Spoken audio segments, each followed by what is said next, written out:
Salutations, my fellow dudes and dudettes, and welcome back to Kirby's Adventure! Last time we wrapped up Vegetable Valley, and now we are in Ice Cream Island. Fun little side note. Every world is alliteration. Well, you could argue this one isn't because it's Ice Cream Island. And, like, they have the ice cream, the words ice and cream separate. But like the first level with Vegetable Valley, V. But anyways, we got Parasol right there. You can actually use it to float. It's actually pretty neat. And you could also use it as as an offensive weapon, and it actually does its job pretty well. It's actually one of my favorite weapons to use in combat. You wouldn't think an umbrella would be so damaging, but shockingly, Kirby makes it work.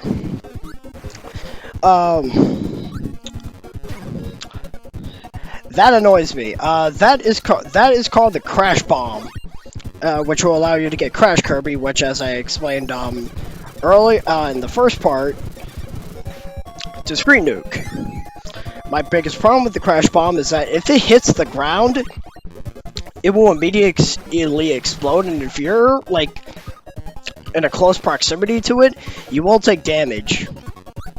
And sometimes that can mean death, because whenever Kirby gets hit with like either fire, like lightnings, almost anything, Kirby like carries a lot of momentum when he's being knocked. Well, okay, that's probably not the. He's got a lot of knockback, and I mean a lot, and you can't do anything until you land on the ground. It's pretty horrible.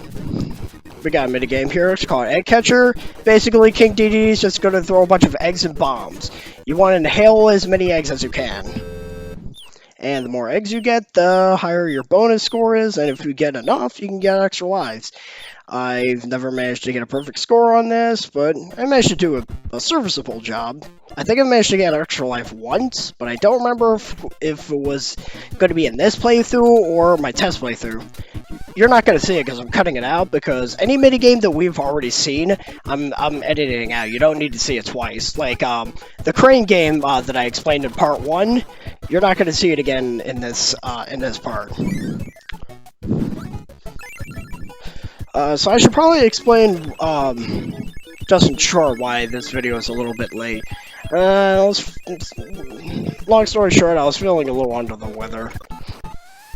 Apparently the whole family got a little ill, and it eventually got to me. I am starting to recover from it. It should be almost out of my system by like maybe tomorrow or something. So that's the major reason why. But anyways, we got Wheel Kirby now. Wheel Kirby is super fast. It allows you to like go over gaps and stuff. And any enemy you come across, Kirby will just immediately take out. It's pretty fantastic for traveling. Unfortunately, it's pretty useless when it comes to anything platform-wise, because the wheel can't jump. Not yet, anyways. Not in this game, where it was introduced. And a bit of a correction. If I recall, I believe I said there were 20 power-ups in this game. There's not. 24. There's only 20.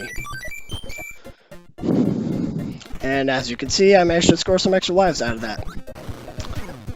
So I think we should get into what exactly are we doing here, because the first game we were just getting the food back that King Dedede stole. He was kind of being a jerk. But in this game it's a little different. Well, I guess it's technically the same.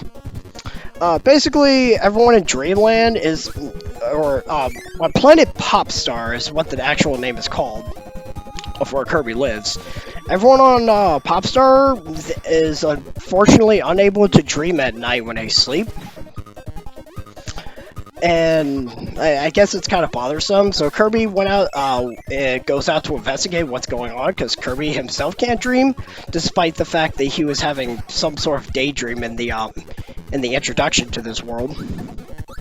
Excuse me for... sorry, I had a sneeze coming on. You ever have that feeling where like you're getting that sneeze, you're getting that anticipation when you're about to sneeze and it just doesn't happen? So weird. But anyways, I was saying, Kirby goes out to investigate why people can't dream, and apparently, King Dedede was found in the Fountain of Dreams, where the Star Rod is placed. Apparently, he took the Star Rod and split it up into a bunch of pieces, and he's given it to his minions. Real quick, we went over him first part. This is Mennonite. Sometimes he throws power-ups, and in times like this, he senses enemies at you. And just a heads up, don't use power-ups on these enemies. Just inhale them and shoot them at each other, because for some reason they take a lot more punishment than they really should. They're the most resilient of enemies in this game. So that's the preferred option. You saw me trying to attack them with the sword, and they were tanking it. So, not the optimal choice. As you can see, Kirby shoots his little water spout gun whenever he's in water. Unless if he has, sword or hammer. We'll go over hammer later. But yeah, like I say, Kirby found King Dedede just playing around in the Fountain of Dreams, and apparently he split the Star Rod into multiple pieces and has given it to his minions. I believe he even has one himself. Now we have Laser! Unfortunately, it's not that laser. It's not as cool. However, it does have an interesting gimmick. All you really do is shoot a laser. That's straightforward. It's pretty self-explanatory. However, if you can shoot it, if you can shoot it at a slope, you can actually cause it to essentially go upwards instead. It'll essentially bounce off the slope, and if there are multiple slopes, it could just bounce over and over again. And as we'll find out in one of the later worlds, it's pretty optimal for taking out enemies.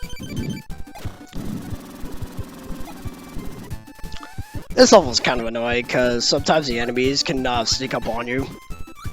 Which I should be getting into that right now. This is my first time legitimately playing this game. I have experience with the GBA remake of it, Nightmare in Dreamland, but as for the original, this is essentially my second time playing through this game. Which is also the reason why you're not going to see me 100% this game. Because there's actually extra things you can do in the levels. Real quick, we got Mike Kirby, which is just like Crash Bomb, a screen nuke. However, you can use it 3 times. And Kirby does this little cute animation whenever he does. He starts out with a megaphone, then a microphone, then he just rocks out. It's pretty awesome. Case in point with the laser, shoot it, bounces off the wall, and booyah, extra life. Great way of showing it off, I gotta say. Anyway, now it's our job to go take out these minions of King Dedede and get the Star Rod back where it needs to be, so everyone can dream again. So a bit more death in this story than the first game, but it's still really small potatoes at the end of the day. Careful with those turrets. I think I mentioned in the first part, but when you're trying to fly above them, sometimes they the ones that don't actually change their the direction they're facing, they can shoot in multiples of 3. So be careful with that. I believe we have another minigame to show off. Yes, we do.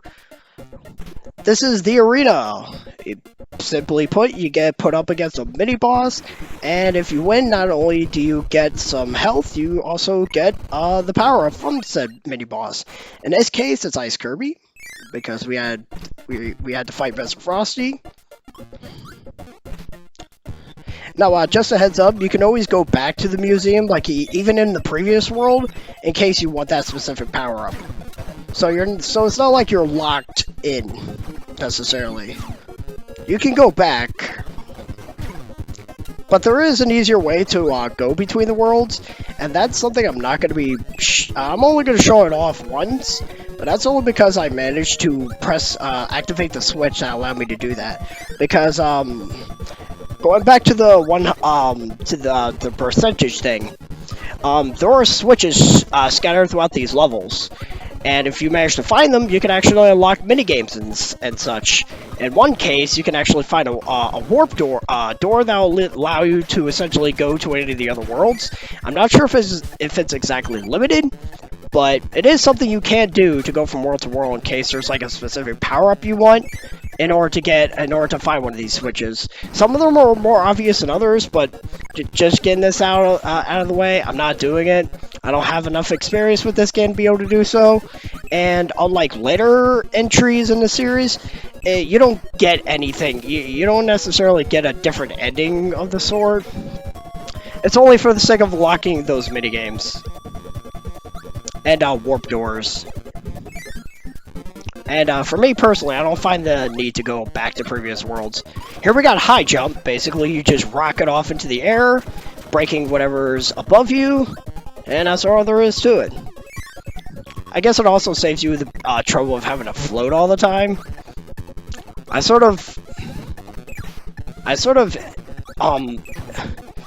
instinctively inhaled that enemy because in later games he actually gives you the bomb upgrade, the bomb ability, which we'll go over whenever we get to the later Kirby games.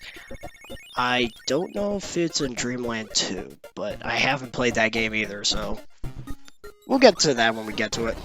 Alright, so I did a bit of editing here. I got my butt kicked by this boss. And I should probably get this out of the way too.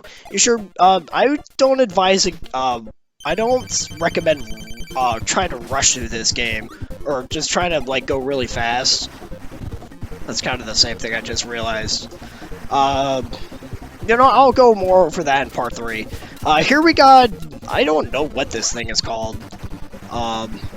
But basically what he's going to do, he's going to go to all of his little whiteboards, he's going to paint something, and that will reflect what comes out of the painting and what you'll have to deal with.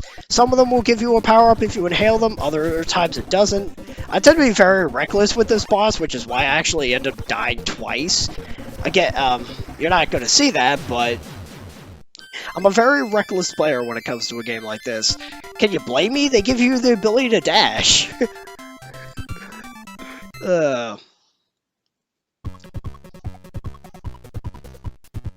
Whoops. I accidentally gave you guys a prelude to the next level. Oops. Well, I guess with that said, next time on Kirby's Adventure, we're going to check out what that level is. I sort of wasn't paying attention to the name, but we'll get into that when we get to it. So until then, I got a juice.